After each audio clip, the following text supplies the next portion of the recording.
Саламатсыздарбы телекөрүүчүлөр, саламатсыздарбы радио угармандар. Биз республикалык штабтын пресс борборунда ушул Бишкек шаарында жана Кыргыз Республикасынын башка аймактарында да киргизилген өзгөчө абал тууралуу кыскача брифинг берилет.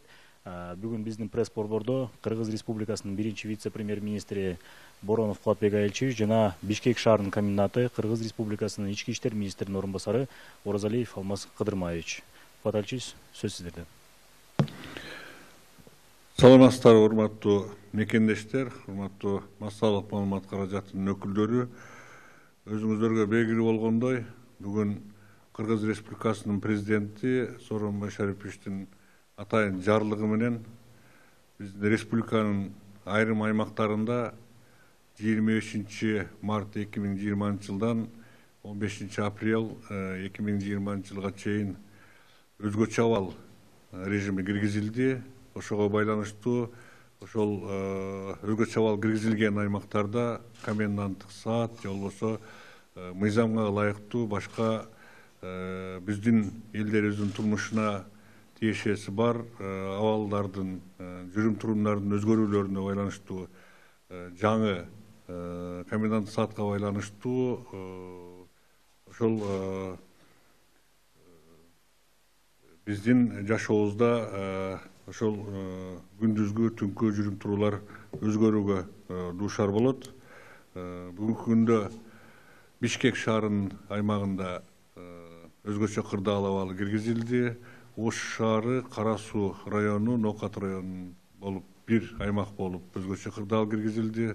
Андан сырткары Жалал Абад шаары, Сузак району болуп бир өзгөчө кырдаал киргизилген аймак болуп эсептелинип, 3 аймакка 3 бүгүнкү күндө атайын коменданттар дайындалып, бүгүнкү күндө толук кандуу эртеңки киргизиле турган коменданттык саат өзгөчө абал режимини боюнча иштөөлөрүн өздөрүнүн иштерин уюштуруп жатышат. Бүгүнкү күндө Бишкек шаары боюнча айта турган болсок, Бишкек шаарынын кирүүчү жолдорунда 15 атайын текшерүүчү посттор бүгүнкү күндө тургузулду. Андан сырткары ошол шаардын ичинде 32 атайын ошол санитардык карантиндик же болбосо текшерүү посттору тургузулду.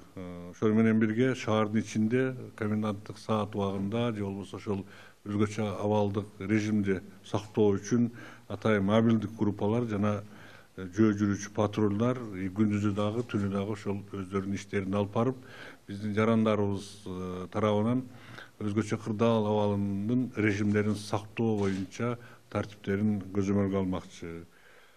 Кыскача ушундай негизги деталдары боюнча уруксат берсеңиздер, бүгүнкү күндө Бишкек шаарынын коменданты болуп дайындалган биздин ички иштер министринин орун басары Оразалиев Алмаз Кыдырмаевич дайындалды. Ошол киши айтып берсе, ушундай эле абал бүгүнкү күндө ошол биздин түштүк региондогу Ош, Ноокат, Кара Суу, Сузак, Жалал Абад аймактары боюнча дагы ошол коменданттардын дагы иштери ушул Бишкектеги коменданттын уюштурган иштеринде болуп аткарылмакчы. Ошондуктан бул ошол аймактагы киргизилген коменданттык же болбосо өзгөчө абал киргизилген аймактардагы 3 аймактын тең иштөө шарттары, эрежелери бирдей болмокчу. Ошон үчүн азыр комендант айтып берсе.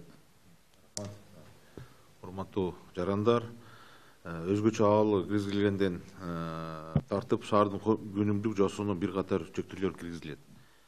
Бардык оюн жол жайларынын соода сатык комплекстеринин ишине чектөө киргизилет. Азык түлүк саткан дүкөндөр жана дарыканалар башкасы.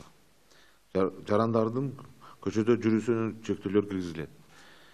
Тагыраак айтканда, саат 20:00-дөн 17:00-гө чейин көчөдө жүрүүгө тыюу салынат. Эртеден баштап, 21 марттан баштап, коомдук транспорт кыймылы жана такси кызматтарын тыюу салынат. Бүт таптакыр ошолорду биз эртең токтотобуз. Тыюу салынган учурда көчөдө жүргөн жарандар ички иштер органдарынын тарабынан өздүгүн жана көчөдө жүрүү себебин аныктоо үчүн чектөө убакыты бүткөнгө чейин убактылуу кармоого алынат. Өздүгү аныкталбаган жарандар камакка алынат жана шаар тургуну эмес болуп чыккан учурда коменданттык аймактан сырткары чыгарылат. Урматтуу жарандар, бүгүнкү күнү кырдаал аябай эле курч болуп атат. Ошон үчүн биз баягы ошондой иш-чарага муктажбыз.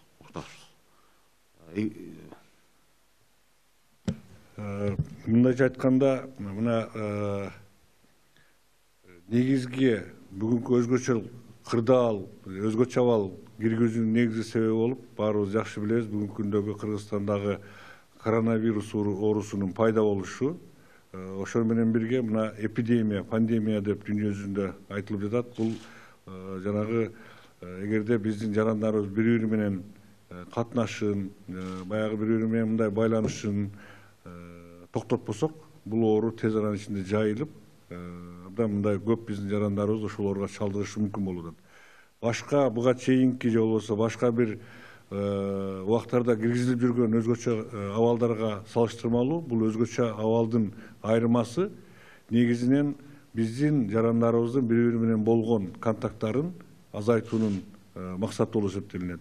Ошондуктан эгерде башка бир учурларда өзгөчө кырдаал коменданттык саат киргизилгенде аларды түнү менен көчөдө жүрүүсүн же болбосо баягы кайсы бир убактарда жүрүшүнө мындай тыюу салып, кайсы бир убактарда мындай бош койгон болсо, бул эпидемия убагындагы киргизилген карантинде, эпидемия убагында киргизилген коменданттык саатта ошол бир сутка бою же болбосо ошол өзгөчө абал киргизилген убакыттын баарында биз жарандарыбыздын бири-бири менен болгон карым катнашын, байланышын, бири-бири менен болгон контагын азайтышыбыз керек максималдуу түрдө. Ошого байланыштуу азыркы киргизилип аткан түнкү убактагы, мисалы үчүн саат кечки 8ден баштап эртең мененки 7ге чейин такыр көчөдө жүрүүгө өзгөчө аймак киргизилген шаарларда, аймактарда такыр көчөдө жүрүүгө тыюу салынат. Бул биринчиси. Экинчиси, күндүзгү убакта кандай болот? Күндүзгү убакта эртең мененки саат 7ден баштап кечки саат 8ге чейин. Эми коменданттык саат же болбосо өзгөчө абал киргизилди, бирок элдин жашоосу уланыш керек. Ошон үчүн кээ бир шарттарда бул жерде кээ бир маселелерди биз уруксат берүү жолу менен чечишибиз керек. Мисалы үчүн жөнөкөй жарандардын көчөдө жүрүшү. Жөнөкөй жарандар эртең мененки 8ден эртең мененки саат 8ден 7ден баштап кечки саат 20:00-га чейин бир 3 мындай себеп менен гана көчөгө чыгууга акылуу болот. Бул биринчиси азык түлүк сатып алуу үчүн, же болбосо ошол азык түлүк алуу үчүн магазиндерге барууга мүмкүнчүлүк болот. Экинчиси аптекага барууга, дары-дармек алыш үчүн, эгер керек болуп калса. Үчүнчүсү врачтарга көрүнүү үчүн барууга. Анан кээ бир мамлекеттик органдардын кызматкерлери үчүн атайын пропусктар менен алар ошол күндөрү ишин улантат. Ага атайын мына комендант тарабынан пропуск иштелип чыгып, эртең тиешелүү мамлекеттик органдарга же болбосо башка кызматтарга таратылып берилет. Калган убакта, калган маселе менен биздин жарандарыбызга эртең мененки саат 7ден баштап кечки саат 8ге чейин көчөдө жүрүүгө тыюу салынат. Башка маселелер менен. Бул биринчиси. Экинчиси, түнкү саат же болбосо кечки саат 20:00-дөн эртең мененки саат 7ге чейин такыр көчөгө чыгууга тыюу салынат. Элди азык түлүк менен камсыздоо, элге керектелүүчү күндөлүк ошол товарларды жеткирип туруу максатында кээ бир ишканаларга, магазиндерге иштөөгө уруксат берилет. Булар ага атайын ошол компаниялардын азык түлүк менен же болбосо чоң супермаркеттердин, магазиндердин жетекчилеринин атайын түзгөн тизмеси менен же болбосо атайын берилген уруксат кагаздары менен. Бул боюнча комендатура азыр иштеп жатат. Бүгүн эртең бул эрежелердин баардыгын сиздерге жеткирет. Атайын биздин өкмөттүн кызматтары, атайын министрликтердин адистери ошондой чоң супермаркеттердин, магазиндердин, азык түлүк менен камсыз кыла турган компаниялардын тиешелүү адистери менен бүгүнкү күндө бул боюнча иштер жүргүзүлүп жатат. Ошол себептен кээ бир ошондой кызматкерлер мүмкүн ошол баягы күндүзгү күнү эртең мененки саат 8ден баштап, 7ден баштап кечки 8ге чейин чыгуу атайын уруксат кагаздары менен ишке чыгышат. Себеби дегенде биз элибизди дары дармек менен азык түлүк менен камсыз кылууну үзгүлтүккө учуратпай аны жасашыбыз керек. Ошондой эле медициналык кызматкерлерине тыюу салынбайт. Медициналык кызматкерлер дагы атайын берилген уруксат кагаздары менен ошондой иштерин улантууга мүмкүнчүлүк алат. Ошондой эле аптека кызматкерлери, дары дармек саткандар дагы буларга дагы атайын эрежелердин негизинде уруксат кагаздары берилет. Андан сырткары сырттан азык түлүктөрдү ташып кирүү маселеси дагы турат. Бул боюнча дагы атайын эреже иштелип чыгып, ошол азык түлүктөрдү, дары дармектерди сатып алып келип, ошол өзгөчө абал киргизилген биздин аймактарга жеткирүү маселеси боюнча дагы биздин комендатура бул боюнча атайын өздөрүнүн эрежелерин иштеп чыгып, ошонун негизинде уруксаттар берилет. Бул уруксаттар биринчиден азык түлүк маселеси боюнча ошону ташып жүргөн биздин жанагы автотранспорт каражаттарына, анын айдоочуларына, ошондой эле ошол компаниянын тиешелүү кызматкерлерине бериле турган уруксаттардын негизинде жүргүзүлөт. Ошону менен бирге жана айткандай эле медициналык кызмат көрсөтүү, медициналык товарларды, дары дармектерди ташууда дагы ушундай эле эреже колдонулат. Андан сырткары транзиттик крууздар боюнча мына көп суроолор болуп атат. Мисалын айтсак, мына биздин шаарыбызды аралап өтчү жолдор бар. Аралап өтчү жолдордун баардыгы тозулат. Атайын айланып өтчү жол бар, Бишкек шаарында билесиздер. Мына мисалы үчүн Токмок жактан Кара-Балта жакка өтчү, же болбосо Кара-Балта жактан Токмок жакка өтчү, башка айылдарга өтчү транспорттардын баардыгы ошол айланып өтчү жол аркылуу өтүшөт. Аларга эч кандай бир тоскоолдук болбойт. Негизи эле Кыргызстандын аймагында дары дармек, азык түлүк ташыган биздин чоң автотранспорттардын баардыгына баардык посттордо республика боюнча өзгөчө абал киргизилген, өзгөчө кырдаал киргизилген аймактардын баардыгында аларга бүгүнкү күндө өтүүгө, жолдо жүрүүгө, кайсы бир жерде жанагы кече күнү пайда болгондой бир мындай транспорттордун тыгыны пайда болуп кала турган болсо, ошол жерден дагы тез аранын ичинен өткөрүп жиберүүгө бүгүнкү күндө президентибиздин тапшырмасы, өкмөттүн тапшырмасы менен ошол атайын кызматтагылар ошол принципте иштешет.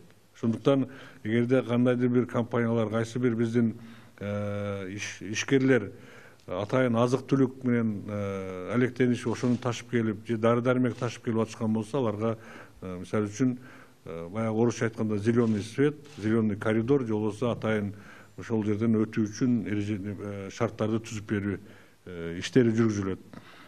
Андан сырткары мына Ош шаарында дагы, Жалал Абад шаарында дагы ошондой шаарды аралап өтүүгө мажбур болгон биздин кандайдыр бир ошо жүк ташуучулар, же болбосо биздин жарандар боло турган болсо, аларга атайын бир коридор берилет. Ошол коридордун негизинде атайын эреже менен өткөрүлүп турат. Бул андан сырткары жана мен башында айтып кеткен биздин жарандардын сыртка чыгуу, көчөгө чыгуусу ошол өзгөчө абал киргизилген аймактардагы жана мен айткан азык түлүк магазинине, аптекага, же болбосо медициналык жанагы мекемеге, врачтарга көрүнүүгө гана 3 шарт менен барууга бүгүнкү күндө уруксат берели деп турабыз. Эгерде кайсы бир жаран аптекага барыш керек болуп калса, мисалы үчүн ал жаран биз атайын анкетаны бүгүн мына иштеп чыгып азыр таратабыз, иштеп чыгып атышат аны. Ошол анкетаны өзүнө мындай бир маршруттук кагаз сыяктуу толтуруп алыш керек болот. Мунун баардыгы биз түшүнүп турабыз. Баягы кээ бир биздин адамдарга баягы ыңгайсыздыкты жаратып атат. Бирок бүгүнкү күндөгү шарт ушул эпидемиянын таралышы, ошону биз колдон келишинче азайтуу максатында ушундай чараларга барууга туура келип атат. Мен ойлойм биздин жарандарыбыз буга бир түшүнүү менен кабыл алып, түшүнүү менен ошого макул болушат деп. Баягы маршруттук кагаз же болбосо маршруттук листегенибиздин мааниси мындай болот. Атайын бир бланк же болбосо бир барак кагазда ошол адамдын өздүгү, анан кийин кайсыл жерде жашаган адреси, анан аптеканын так адресин билбесе примердик адреси көрсөтүлүш керек. Үйүнөн чыгып түз аптекага барып, кайра аптекадан түз үйүнө келе турган маршрутту көрсөтүп коюш керек. Менин айтып атканым, жана жолдо кетип аткан адамдарды ошол биздин патрулдар токтотуп калышы мүмкүн. Милиция кызматкерлери токтотуп калышы мүмкүн. Ошолор токтоткондо эки документти берет. Биринчиси адамдын өздүгүн аныктаган кагаз, же болбосо удостоверение личности деп коет орусча, жанагы паспорту, же болбосо айдоочу куөлүгү, же болбосо бир ID карт сыяктуу ушундай документтери. Экинчиси жана биз айтып аткан маршруттук кагазы.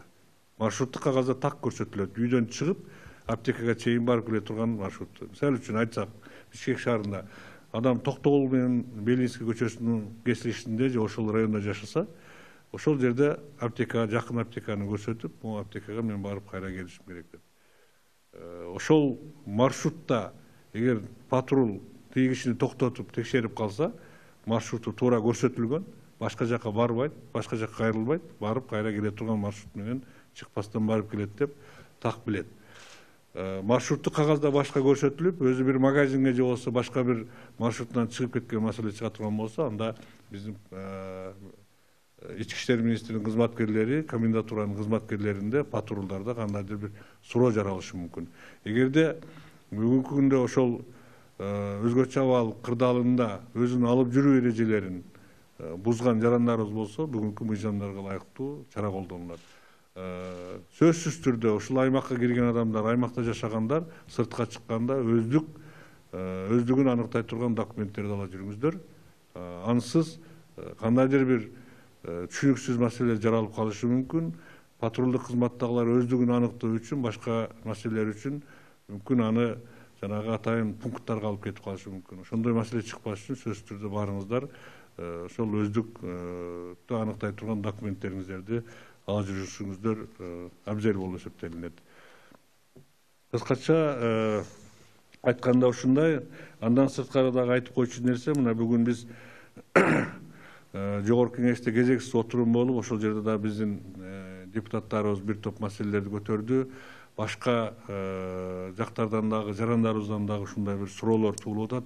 Эми мына биздин акыркы мамлекеттеги, деги эле дүйнөдөгү акыбалга жараша, чындап эле элде абдан көп суроолор туулуп атат.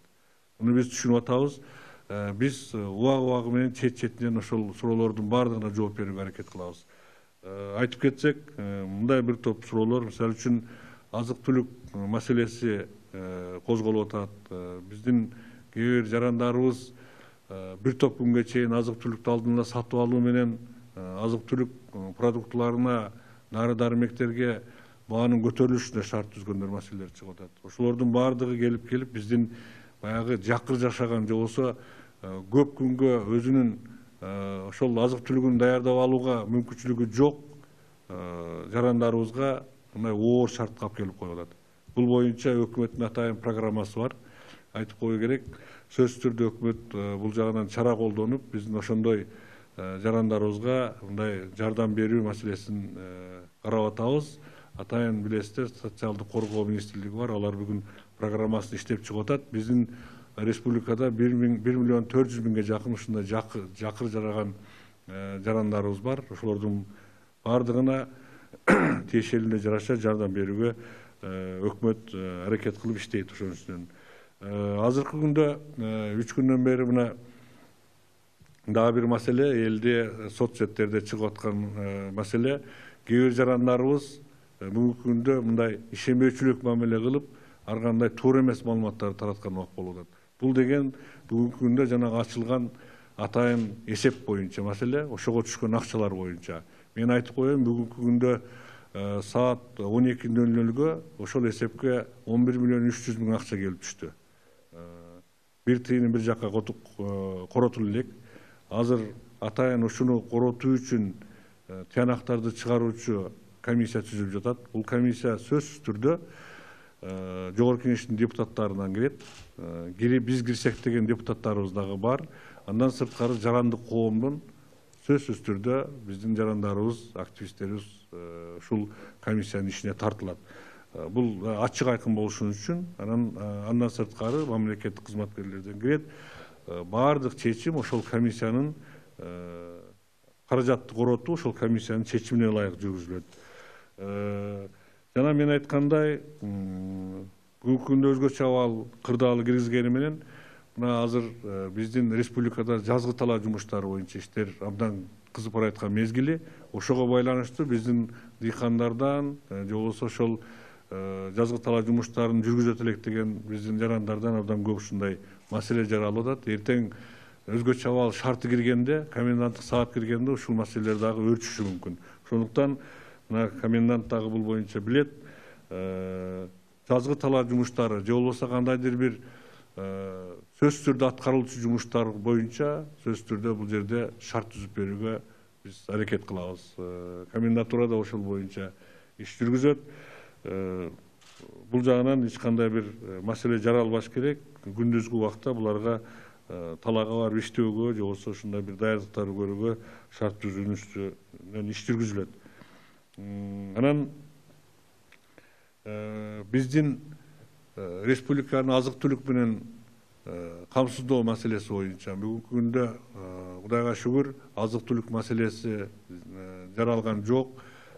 Азык түлүк жетиштүү, уун, буудай, башка маселелер боюнча дагы азыркы мезгилде дагы запастарын көбөйтүүнүн үстүнөн өкмөт иштеп жатат. Айта кетсек, мына 411 миллион ошол материалдык резервтер фондуна атайын ошо буудай, ун, башка суу май сыяктуу маселелерди чечүү үчүн дагы ошончо акчаны бөлүп берилди өкмөттөн. Андан сырткары мына жогорку кеңеште дагы айтылды. Анан биздин жарандарыбызда да ушундай ой пайда болуп калбаш үчүн айтып коеюн деп атам. 800 миллион акчаны мына жанагы атайын буудайды ун кылып иштеткен мукомольный заводдор деп коет, фабрикалар, ошолорго, комбинаттар, ошолорго берүү маселеси чечим чыгарылган. Аны эмне үчүн берип атабыз? Биз аны жөн эле бербестен аларга атайын кредит катары берип атабыз. Алар дагы ошол буудайды алып келип иштетип биздин элибизди ун менен камсыздоо маселеси чечилсин деп. 800 миллионду бул кредит, бул кайтарымды болот. Убага келгенде кайра булар кайтарып бериш керек. Андан сырткары айтчу нерсе, эң негизги нерсе бүгүн дагы жаңылыктардан берилди, бирок кайталап айтып коеюн. Ошол эле жана эпидемиянын таралышын кыскартуу маселеси жаралгандыгына байланыштуу бүгүн атайын штаб ошол коронавируска каршы күрөшүү штабы чечими менен биздин республиканын ичиндеги авиа каттамдар токтотулат. Авиа каттамдар токтотулат эртеңден баштап.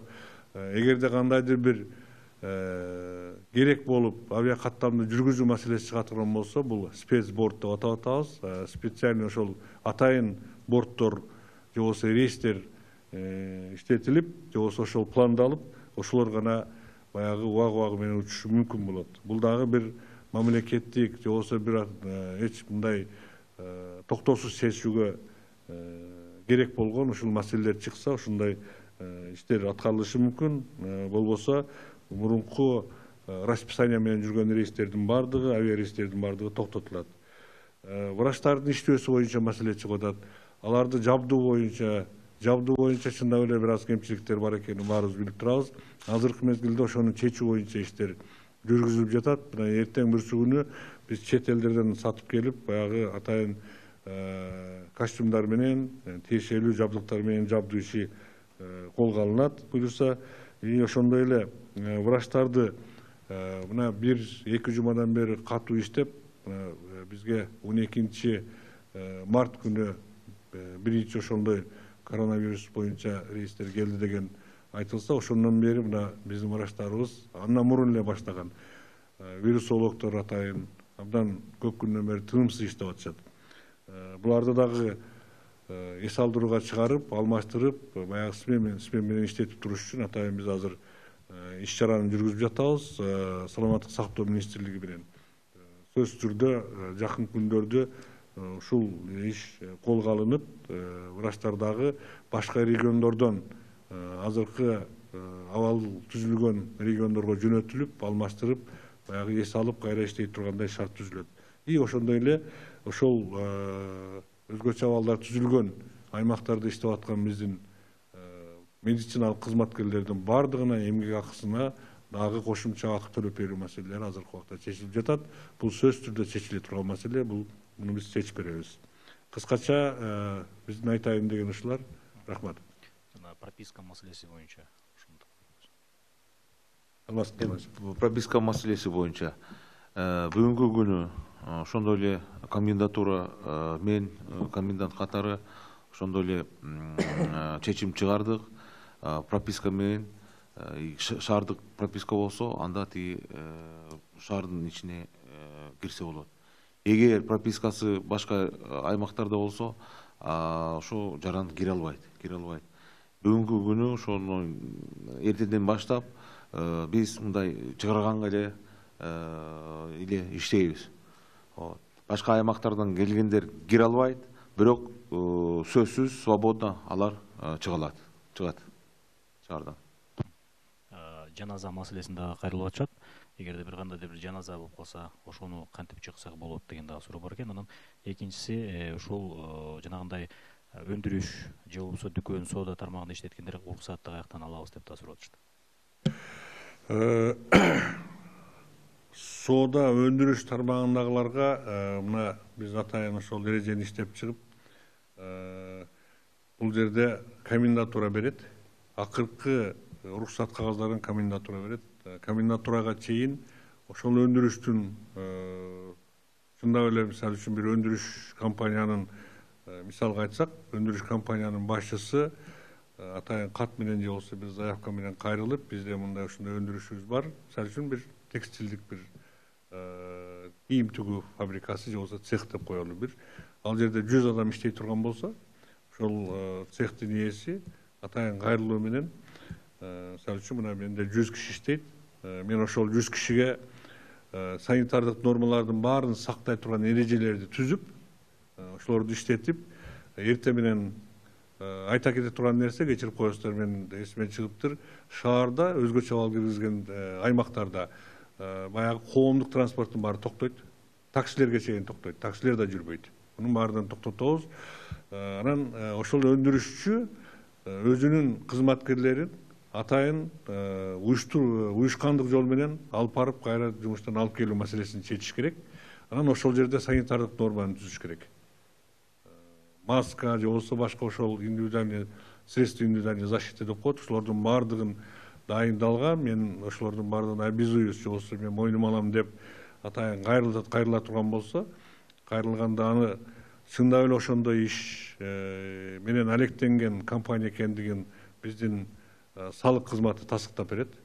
Салык кызматы тасыктап комендатурага берет. Комендатура атайын уруксат кагаздарын берет ошого. Бул өндүрүшкө дагы башка мына соода жагына да кызмат көрсөткөндөргө баардыгына ушундай эреже киргизилет.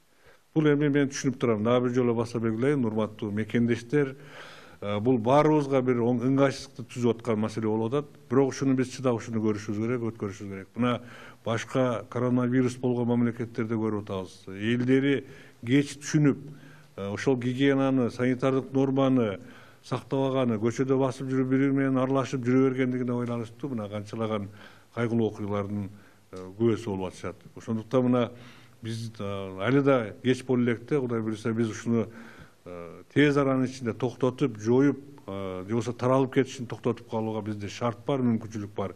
Эгерде биз баарыбыз чогуу эл менен кошо, кызматтагылар менен кошо бири-бирибизди түшүнүү менен кабыл алып, кээ бир жаралып аткан ыңгайчылыктарды түшүнүү менен кабыл алып, биз ошону баарыбыз чыдай турган болсок, мен ойлойм бул маселени же болбосо ушундай бир жаман илдетти биздин жеңип алганга мүмкүнчүлүгүбүз бар. Ошондуктан мен ойлойм, азыркы түзүлүп аткан ыңгайчылыктарга, кээ бир бюрократиялык маселелер чыгып атат. Ошолорду чыдамкайлык менен кабыл алып коюшуңуздарды мен сиздерден көптөн көп суранамын. Жаназа маселеси деп айтышты. Эми жаназа маселеси мусулманчылыкта бул чындап эле баягы эл топтоло турган ушундай бир маселе. Буга дагы өзүнчө баягы бир мындай мамиле кылып, колдон келишинче түшүнүү менен кабыл алып, элди азыраак чогултканга аракет кылсак, анан биз дагы шартка кирип, баягы туура түшүнүп, шарт түзүп бергенге аракет кылабыз. Алмаз Кыдырманович, жана сиз маршруттук рейс боюнча айттыңыз. Маршрут передвижение депчи, жаран аптекага барып, мисалы үйдөн. Ошону кайдан алабыз деп да сурап атышты. Биздин иштөө топ ошону иштелип азыр чыгарса, Кудай буйруса эртең ошону баягы типографическим способом ошону бастырып, аны таратабыз, аны көрсөтөбүз. Бизге кичине убакыт керек болуп атат да. убакыт керек болот. Биз аны сөзсүз элге көрсөтүп туруп таратып коебуз. Массалык маалымат каражаттарынын өкүлдөрү да сурап атат, биздин ишибиз кандай болот деп. Массалык маалымат каражаттарынын өкүлдөрү, мына биз дагы бир нерсени айтып коеюн, биз мамлекеттик кызматкерлерди дагы максималдуу түрдө кыскартып атабыз азыр. Мамлекеттик кызматкерлерди үйүндө иштөөгө шарт түзүүнү биз бүгүн штабтан чечим кылып, ошону биз министрликтерге, мамлекеттик органдардын башчыларына сунуштап атабыз. Бул республиканын бардык жеринде эгерде кайсы бир министрлик же болбосо административдик же болбосо мамлекеттик органдын кызматы бүгүнкү күндө керек болуп ошол иштеп атса, ал жердеги кызматкерлерди максималдуу түрдө кыскартуу, көпчүлүгүн үйүнөн иштей турган, мисалы үчүн кагаз менен иштеген кызматкерлерди баары үйүндө иштесин, маалыматты үйүнө жөнөтөсүңөр, интернет бар, связь болот, андан камсына алса болот. Үйүнөн иштеп, кагаздарын жөнөтүп, ошондо үйүндө отуруп алып иштей турган шарт көткөрүлгүлө деп атабыз. Бирок мамлекеттик кызматкерлерге айлык майнасы толук кандуу төлөп берилет. Бул кызматкерлердин билесиздер, баардыгы ошо айлыкка жашагандар. Ал эми бизнес чөйрөсү, ишкерлер, анан мынабул өздүк жеке менчик компаниялардын ээлерине биз сунуштап атабыз. Ошол бүгүнкү күндөгү мыйзамга ылайык ушундай вынужденный прогул деп коет, же болбосо атайын бир форс-мажордук ситуация менен ушинтип чыгып аткандан кийин аларга айлык майнасын же болбосо мындай социалдык пакет катарыбы ушундай бир поддержкаларды берип туруусун биз ошого түнүп мындай рекомендация катары берип атабыз да. Ошондуктан мамлекеттик анан бүгүнкү күндө ишин жүргүзбөй мына ситуацияга жараша турган мамлекеттик органдар бар, министрликтер бар. Аларды биз толук кандуу мамлекеттик кызматкерлерди үйүнө жөнөтүп, үйүндө иштөөгө сунуштап атабыз. Чечимди ошондой чыгардык, алар үйүндө иштейт. Кызматта ошол мамлекеттик органдын жетекчиси, анан орун басарлары гана болушу мүмкүн, калгандардын баары үйүндө отуруп иштешет. То есть биз максималдуу түрдө өзүбүз тараптан дагы нагрузканы кээ бирөөнү көбөйтүп, кээ бирөөнү үйүнө жиберип, баягы көчөдө же болбосо баягы бири-бири менен элдердин контакт болушун азайтуу үчүн иштерди бул жагынан да жүргүзүп жатабыз. Ошондуктан мен ойлойм, эл бунун баарын туура түшүнүү менен кабыл алат деп. Чоң рахмат. Урматтуу телекөрүүчүлөр, урматтуу радио угармандар, бүгүн биз республикалык штабтын пресс борборунда ушу Бишкек шаарында жана Кыргызстандын айрым аймактарында киргизилген өзгөчө абал тууралуу сөз болду. Бүгүн биздин пресс борбордо Кыргыз Республикасынын биринчи вице-премьер-министри Боронов Кубатбек Айчиевич жана Кыргыз Республикасынын ички иштер министринин орун басары Бишкек шаарынын коменданты Оразалиев Алмаз Кыдырмаевич болду. Чоң рахмат. Рахмат.